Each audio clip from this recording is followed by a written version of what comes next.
Assalamualaikum warahmatullahi ta'ala wabarakatuh. Al-Fatihah.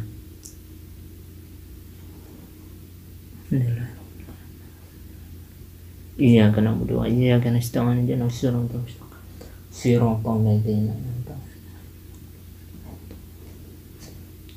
Bismillahirrahmanirrahim. Melanjutkan pengawasan kitab Taqriratus Sadidah, masalah-masalah fikih ingkang hari ke-16 sampai pada syarat-syarat wajibnya puasa yang diikuti sebelumnya oleh syarat-syarat sahnya puasa. Bismillahirrahmanirrahim. Qala al-mu'allif rahimahullah ta'ala wa nafa'ana bihi ulumihi fid dharain amin. Bismillahirrahmanirrahim. Syurutul wujubi shaumi utawi pira-pira syarate pira-pira wajib puasa. Ai idza tawaffarat, tegese takonane terpenuhi apa hadi syurutu, ikilah pira-pira syarat, wajaba mungko wajib apa saumu poso. Wahya utawi syarat wajib poso iku khamsatun, ana 5. Jadi syarat wajib puasa itu ada 5. Puasa itu bisa dikatakan wajib atau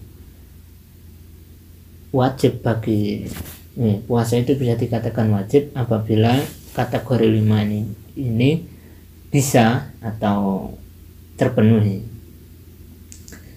Nomor 1 iku al-islamu Islam, fala yukhatabu mongko ora wajib, fala yukhatabu mongko ora den wajibaken kena bihi kelawan poso sapa al-kafiru wong kafir fid dunya ing dalam dunya.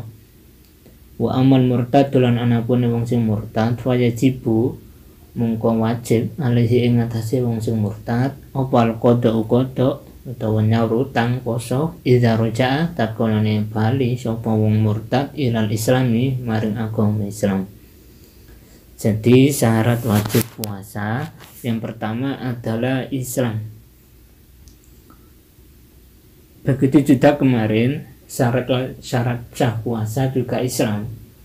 Jadi Islam ini menjadi bagian mutlak atau syarat mutlak bagi masalah-masalah ubudiyah Islam. Masalah-masalah ubudiyah yang disyariatkan Islam,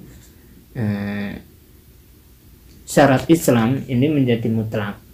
Artinya pertama atau pokok dalam segala ubudiyah yang kita lakukan itu syaratnya pertama harus Islam. Syarat wajib puasa juga yang pertama harus Islam. Dan untuk orang kafir yang sejak dini atau kafir sejak lahir atau kafir pokoknya non muslim sejak dahulu, intinya agama pertamanya itu kafir, itu orang itu tidak diwajibkan untuk puasa. Fala yukhatabu bihi kafiru fid dunya. Maka untuk orang kafir yang notabene itu agamanya agama awal atau agama sejak dulu, itu tidak diwajibkan puasa. Artinya ketika puasa ini hanya untuk orang Islam bukan untuk orang kafir. Sedangkan orang murtad, yaitu orang yang keluar dari agama Islam menurut definisi syariat, murtad itu orang yang keluar dari agama Islam. Wa amal murtadu fayajibu alaihi al-qada'u ila raja'il al-Islam. Jadi ketika orang Islam orang murtad itu juga nggak wajib puasa. Orang murtad itu nggak wajib puasa selama dia masih dalam keadaan kemurtadannya atau dalam kondisi atau posisi murtadnya, artinya masih di luar agama Islam. Tapi orang murtad itu wajib mengkodok puasa. Wajib mengkodok puasanya ketika roja ila islami, ketika dia itu kembali memeluk Islam, kembali bersyahadat, kembali kepada keyakinan Islam. Yang orang murtad ini wajib mengkodok puasa-puasa yang telah ditinggalkan. Kalau orang kafir atau orang yang sejak lahir atau agama aslinya itu non muslim, mengkodok puasa ini hukumnya sunnah, bukan wajib. Sunnah artinya boleh dilakukan, lebih baik malahan, ataupun nggak dilakukan tidak apa-apa. Tapi kalau orang yang murtad, dulunya Islam terus pindah agama ke murtad, dalam artian sudah dalam umur balik, hitungannya kan sebab balik itu kan syarat wajib puasa juga, makanya hitungannya dalam usia balik. Ketika dia itu kafir, dia itu disunahkan untuk mengkodok puasa. Sedangkan kalau orang murtad itu diwajibkan untuk mengkodok puasa, bukan disunahkan. Artinya dia kalau nggak mengkodok puasa atau nyaur utang poso, itu artinya dia mendapatkan dosa atau hutang yang belum terbayarkan, yang artinya siksa, dosa, karena tidak terpenuhinya perintah-perintah syariat, yaitu salah satunya mengkodoi puasa.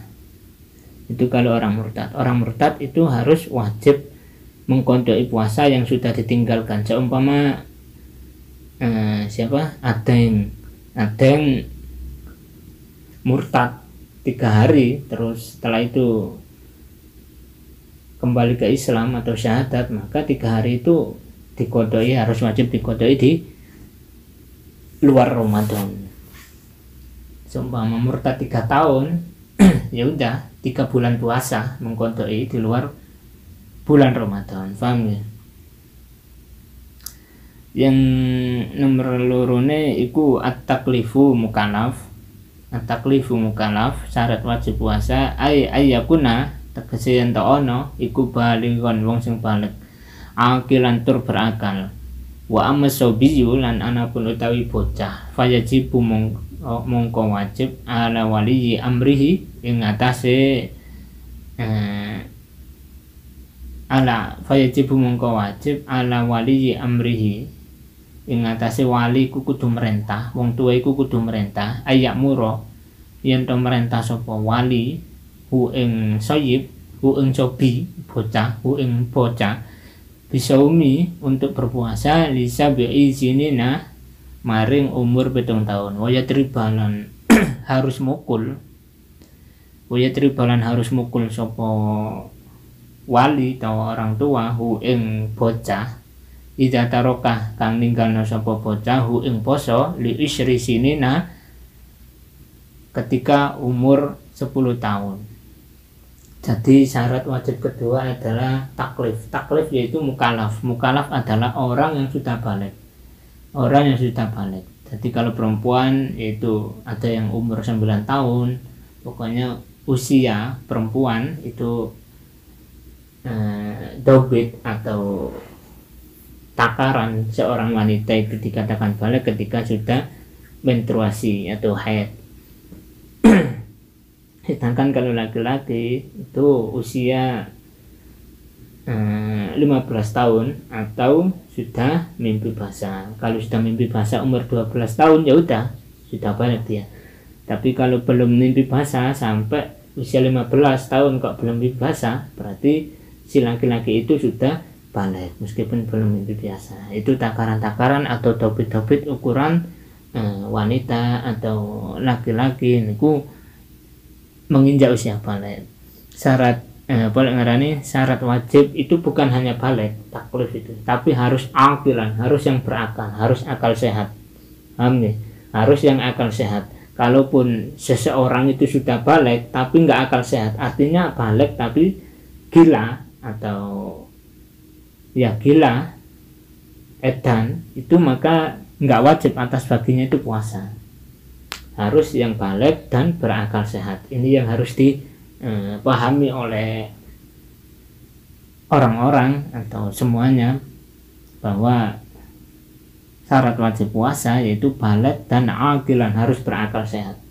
Kalau seumpama orang itu baligh atau ia udah baligh tapi ada satu yaitu orang itu gila atau edan, atau bisa juga kemarin pingsan terus mabuk, itu maka nggak wajib untuk puasa.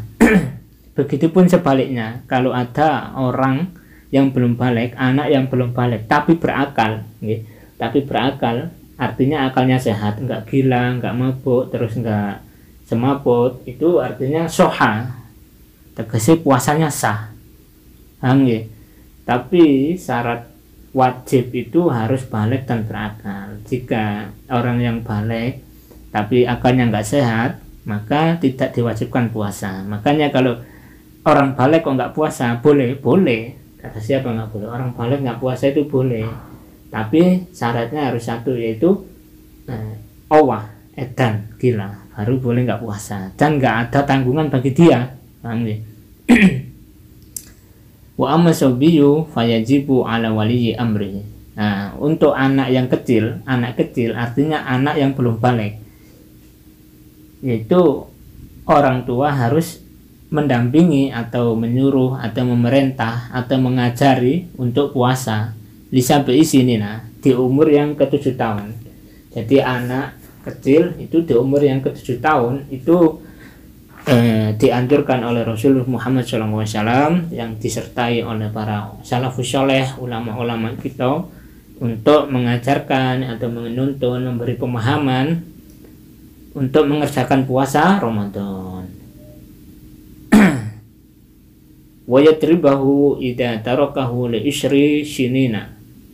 Dan ketika anak itu sudah berumur 10 tahun, tapi belum melakukan puasa, wa yatribah, kita harus memukul sebagai orang tua atau wali. Sebagai orang tua atau wali itu harus memukul. Dalam artian apa? Dalam pukulan itu artinya tarbiyah, pendidikan. Bukan karena penyiksaan, bukan karena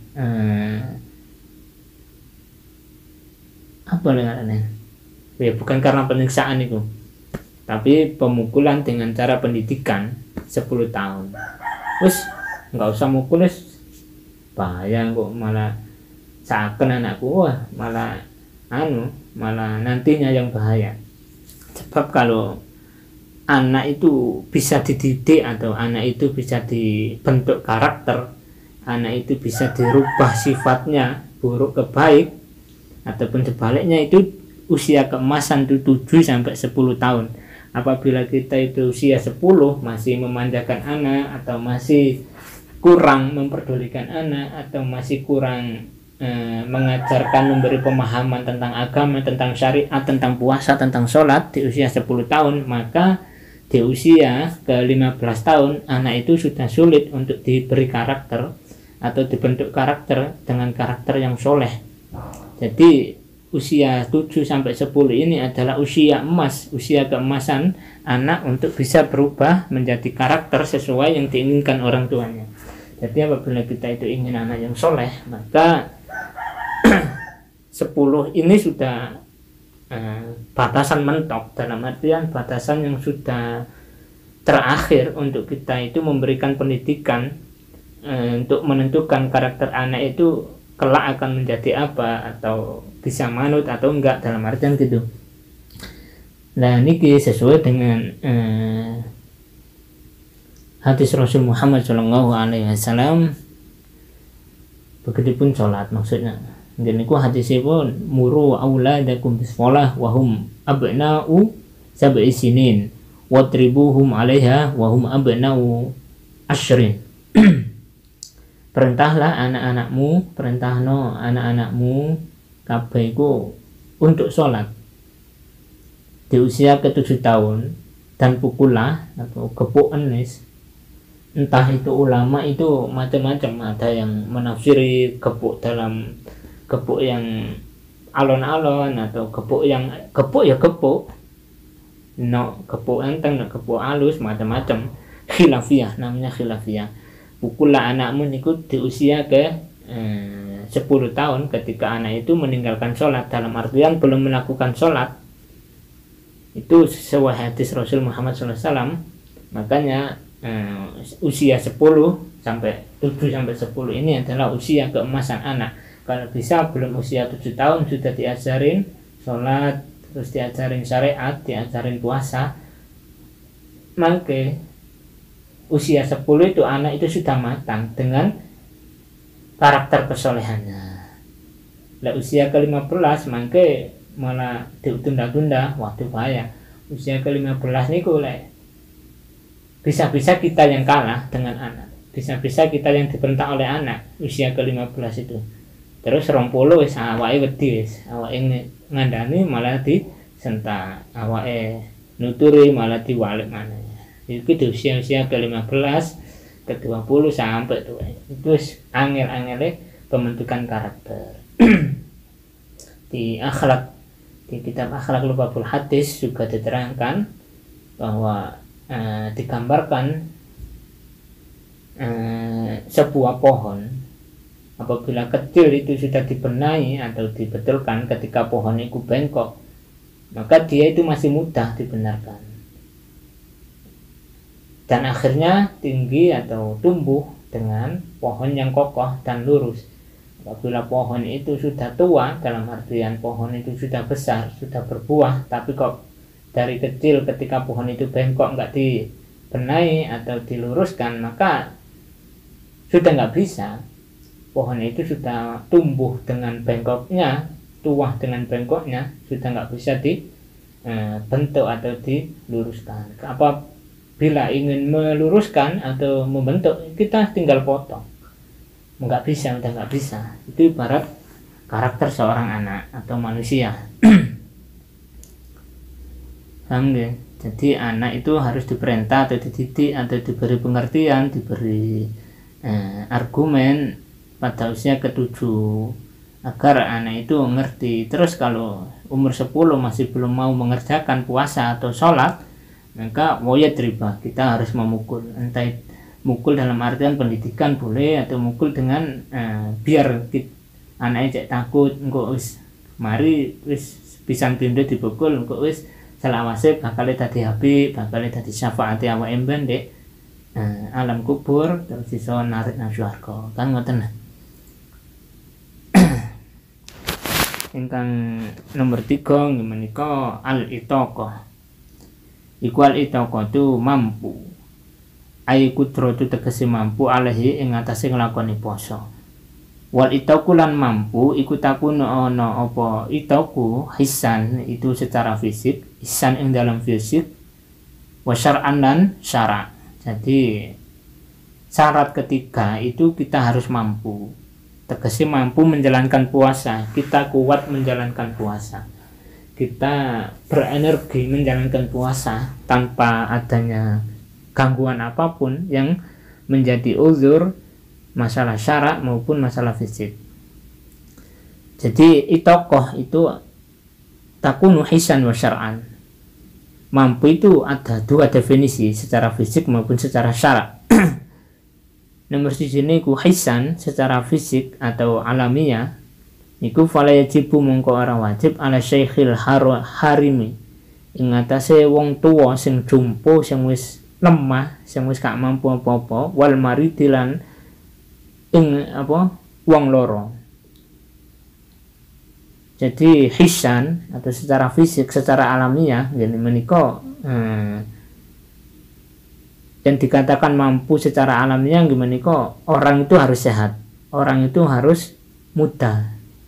Paham ya? Orang itu harus sehat, orang itu harus muda, harus nggak sakit. Itu dinamakan itokoh secara hisan atau mampu secara alamiah, fisik. Jadi orang itu harus muda, terus nggak tua banget maksudnya. Kalau tua tapi masih kuat puasa, ya masih wajib.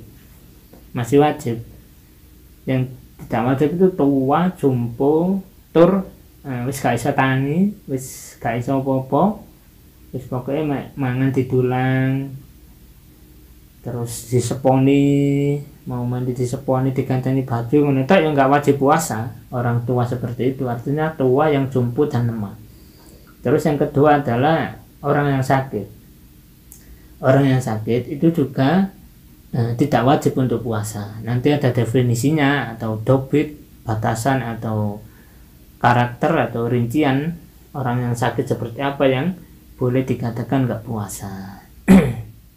Yang kedua adalah mampu atau kuat secara syar'i, itu fala yajibu mongko ara wajib alal haidi ngatasi wong haid wa nufasa ilan wong sing nifas. Jadi orang itu mampu secara syara, yaitu artinya orang itu suci dari haid atau suci dari nifas. Artinya orang itu enggak haid atau enggak nifas bagi wanita. Itu bisa dikatakan mampu secara syara, artinya orang itu suci, enggak mengalami haid ataupun nifas. Itu dimaksud mampu secara syara. Kalau mampu secara fisik niku orang itu harus sehat, orang itu harus muda, harus berenergi. Orang itu tidak boleh yang jompo, yang dalam artian tua yang nggak bisa ninggal mangan, itu nggak iso, nggak boleh. Itu tidak wajib untuk puasa. Dan orang yang sakit dalam artian sakit sing keras. Niki pengertiannya dobitul mariti, utawi dobit atau batasan atau ciri-ciri dobit orang yang sakit al-mubihi fitri kang oleh mokel, kang oleh nggak poso. Jadi ada batasan-batasan atau takaran orang sakit yang boleh nggak puasa, artinya nggak wajib puasa. Kalau ngalamun gak poso gak apa-apa. Huwa utawi dobit utawa ukurane takarane wong sing lara, huwa utawi ukurane iku alladzi yukhaufu kang ditakutkan minhu saking wong sing lara iku halakun kebinasaan, iku alhalaku kebinasaan, kebinasaan, kerusakan atau bahkan mati. Iku halakun bisa mati, bisa iku alhalaku mati atau binasa. Au ta'khuru syifai utawa memperlambat pengobatan atau kesembuhan. Au ziyadatul marodi utawa nambahi penyakit lainnya. Walidzalika lan utawi mengkono halaku au ta'khuru syifa au ziyadatul marod iku memperkara yusamma kang dijenengna apa mahdzurat tayamumi, jeneng mahdzurat tayamum. Jadi batasan atau takaran seseorang sakit itu boleh nggak puasa itu apabila sakitnya itu memunculkan kerusakan dirinya atau bahkan menimbulkan kematian kalau dibuat puasa. Paham nggih? Kalau dibuat puasa terus sakitnya itu malah menimbulkan kerusakan bagi organ atau tubuh atau bahkan menyebabkan kematian, itu boleh nggak puasa. Atau juga memperlambat kesembuhan itu juga boleh nggak puasa. Dalam artian nanti bisa disaur loh ya, nanti harus wajib mengkodok. Yang kedua yaitu memperlambat kesembuhan. Tegese kan biasanya obat itu kan diombe atau diminum 3 kali dalam sehari. Kalau poso ya mek buka tok, itu diwajibkan malah gak oleh poso. Kalau poso malah nambahi bahaya, itu harus mokel, harus tidak puasa. Kan biasanya kan ngoten, lek tiang sakit parah atau sakit yang nemen kan biasanya obat itu 3 kali sehari 3 kali sehari itu harus diminum, yaitu pagi, siang, dan sore. Kalau puasa kan nggak bisa, pelanggarannya harus maghrib tok atau sahur tok, itu nggak memungkinkan. Sedangkan harus syaratnya harus kudu 3 kali. Paham nggih? Itu nanti bisa memperlambat kesembuhan. Makanya diwajibkan untuk tidak puasa. Kalau bisa harus gak poso sih, tapi dengan alih-alih kita harus mencatat berapa kali hutang puasa yang kita tinggal, nanti kita wajib mengkodok.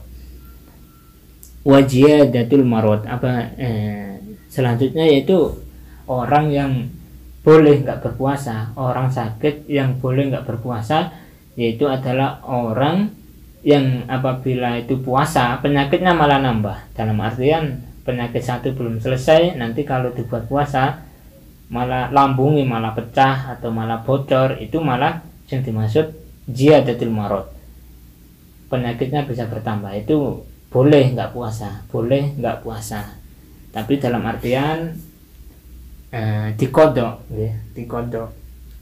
Kita mempunyai aturan atau mempunyai utang kodok, sedangkan kafaroh untuk puasa ini ada kodok, ada membayar fidyah. Nanti bisa ada penjelasan lanjutnya.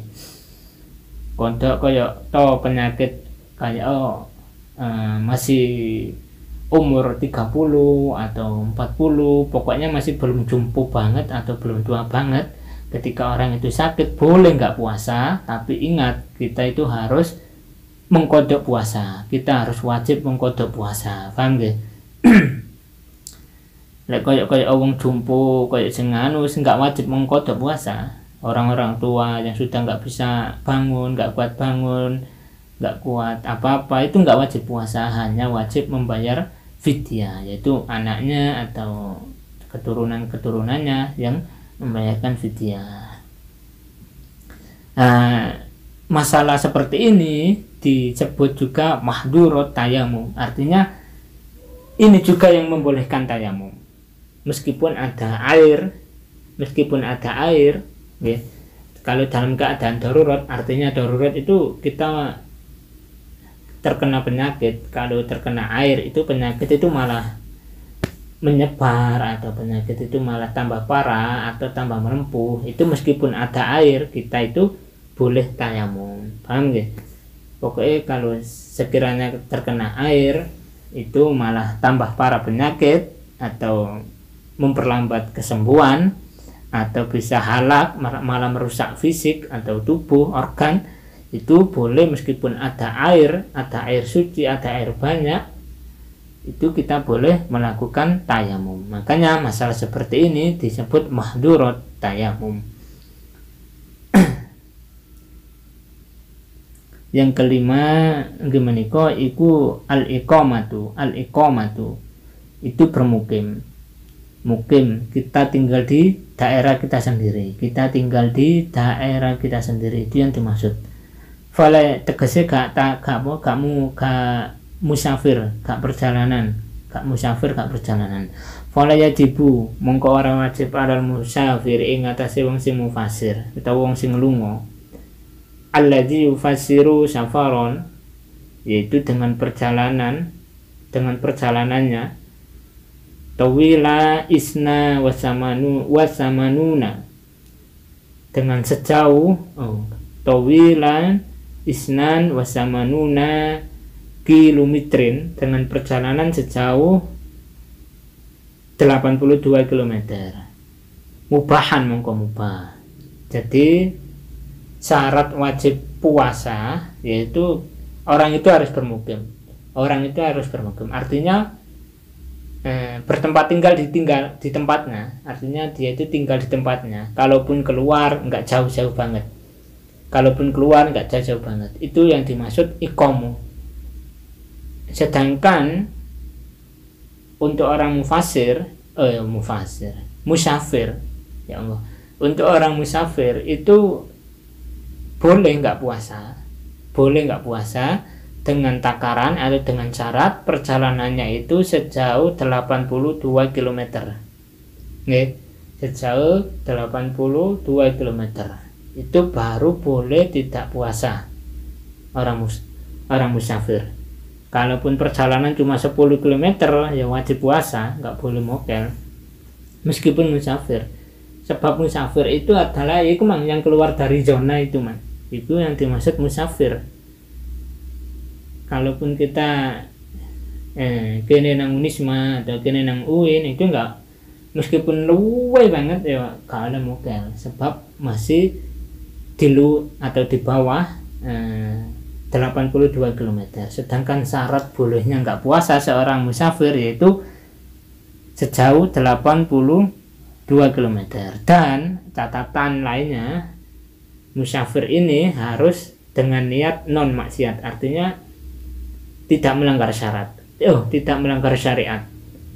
Kalaupun kita itu melanggar syariat dalam artian kita itu musafir atau perjalanan atau bepergian itu dengan niat maksiat, artinya melanggar perintah-perintah Allah atau pokoknya maksiat, itu sejauh 100 km pun kita itu tidak boleh mokel.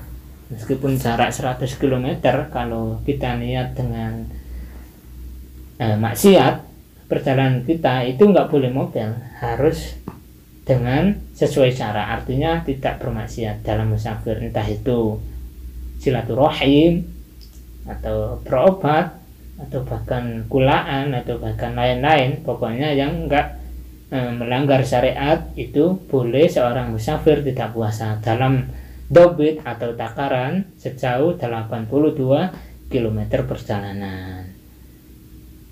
Mubahan mongko mubah, maka itu boleh enggak puasa. Nggih, paham nggih? Fayus tarotu dan syaratake li zawajil fitri,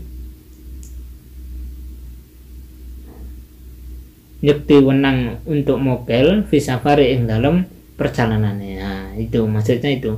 Maka boleh kita itu mokel atau dalam artian enggak puasa ketika kita itu sudah perjalanan 82 km dengan niat tanpa melanggar syariat. Ada catatan lagi, ayu safaro yento perjalanane awake kuman qabla tulu'il fajri ing dalem sadurunge terbite fajar, metune fajar, tegese saurunge subuh, atau kita berangkat jam 1 malam atau jam 2 malam atau jam 8 malam apa mari traweh, itu kita boleh nggak puasa. Artinya apa? Wala yajibu ala tabitun ya, kita itu nggak usah niat. Pokoknya awake umpamane nang Jakarta budal jam 8 nggih. Mudik Malang dan Jakarta budal jam 8 bengi atau jam 10 bengi atau jam 1 bengi budal seret iku wis gak usah niat poso. Dalam artian kan poso Ramadan kan niatnya harus nginep toh, harus mabet, harus nginep, harus dimalamkan. Itu kita itu sudah enggak niat wis mari buka wis ora usah niat maneh. Paham nggih? Iku sing dimaksud apa ngarane ayu safira qabla tulu'il fajr ini. Paham? Insyaallah paham. Kalau kita itu seumpama kita berangkatnya setelah subuh, nih. Kita berangkatnya musafir setelah subuh, sama niatannya itu sama niatannya itu yaitu enggak karena melanggar syariat, tegese kita tidak untuk maksiat perjalanan kita, tapi berangkatnya setelah subuh dan diikuti dengan sejauh perjalanan lebih dari 82 km, maka kita juga boleh mokel. Artinya kita boleh mokel asalnya kita itu sudah niat puasa, poso. Nah itu, tapi tengah jalan setelah berjarak 83 km maka kita kok nggak kuat, kok lemes, aku bahaya ini. Nah itu malah dianjurkan atau lebih afdol mokel, nggak boleh diteruskan puasanya. Paham nggih? Tapi kalau kita itu musafir atau perjalanannya itu sebelum terbit fajar, tegese jam 1 malam, pokoknya sebelum subuh, itu kita itu sudah nggak usah menyertakan niat. Kan kita kan kadang kalau mudik itu kan sudah ada planning 1 bulan sebelumnya, engkau tanggal saya ini budal. Nah, itu ketika kita itu sudah buka, terus nanti malamnya buka dengan perjalanan yang lebih dari 82 km tadi, udah nggak usah diniatin puasa Ramadan. Paham nggih? Untuk besok berarti sawake menikus gak apa-apa model, paham ya? Terusane wal afdalu shaumi, lan utawi keutamane poso, utawi utamane puasa lil musafiri kedhe wong sing musafir, ilam ya syukko, lamun ora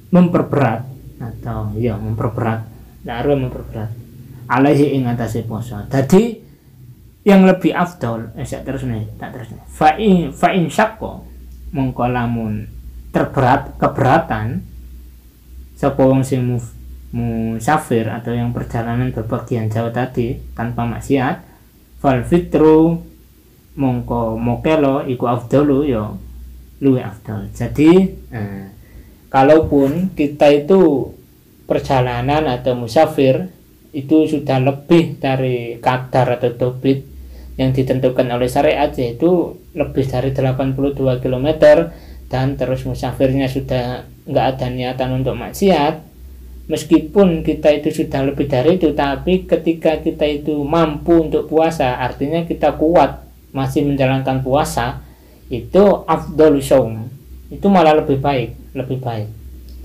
baik seorang musafir itu kalau dia kuat, nggak keberatan dengan perjalanannya yang begitu jauh, itu seumpama dia poso aku kuat insya Allah, nah, itu malah afdol, lebih baik. Begitupun juga sebaliknya, wa in syaqqa fal fitru afdol. Ketika seorang musafir itu sudah nggak kuat, dalam artian sesuai dengan dobit tadi, sudah melewati dari 82 km dan tanpa maksiat, niatnya musafir itu ketika dia itu di kilo yang ke 83 km atau mentek 82 km kok sudah nggak kuat, itu fal fitru afdalu, maka mokel juga lebih baik. Okay? Itulah Islam, itulah syariat, sesuai dengan apa ngarani tawonipun Allah, yuridullahu bikumul yusra wala yuridu bikumul usra. Allah itu menginginkan hambanya itu kemudahan tak, nggak ingin Allah itu mempersulit hambanya. Makanya syariat itu sampai seperti itu. Dalam musafir iku awakmu kuat poso, iku ya luwih apik poso. Tapi lah awakmu gak kuat menahan dengan perjalanan yang begitu jauh, ingin mokel, pokoknya wis sesuai dengan syarat, ya wis mokel itu ya afdalu, lebih baik. Amin.